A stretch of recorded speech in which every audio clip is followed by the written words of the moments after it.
Guys, maayong udto sa anyong tanan.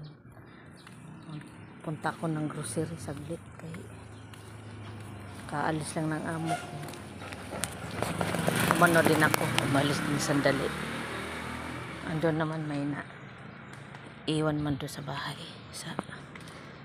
ng amo ko. Kaya wala akong gamit sa katawan, yung tulad ng sabon, lotion, shampoo, conditioner. Hindi kasi kami libre doon guys sa amo ko. Kaya sariling sikap namin. Kanya-kanya kami bili ng kasama ko. Kaya kung may pera, makasweldo, ano talaga, bibili ng bali 1 month ang gagamitin para sunod sweldo uli. Saka uli mag-grocery, di ba? Lalakad ako guys, wala kasing tricycle dumaan.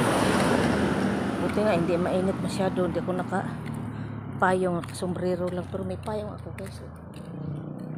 Bit-bit ko, maya ako gamitin. Kaya naglalakad ako papuntang highway. Dumadaan motor, hindi tricycle.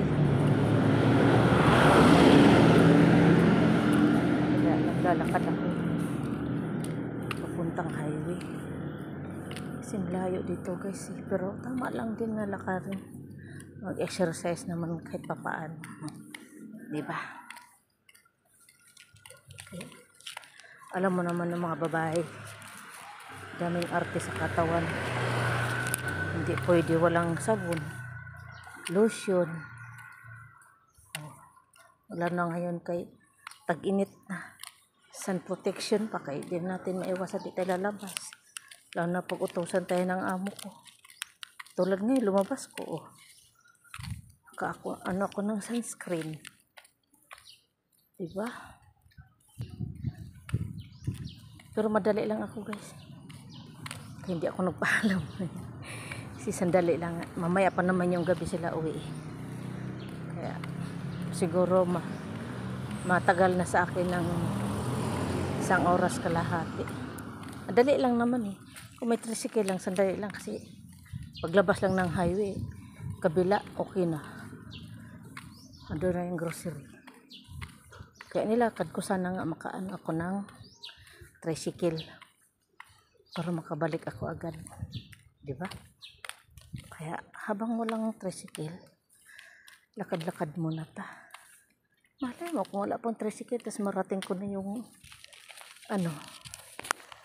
basura guys.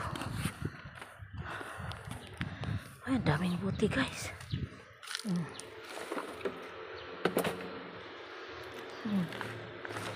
Oh guys, bigay ko sa kambal ko, nadaanan ko maraming basura. Bye guys.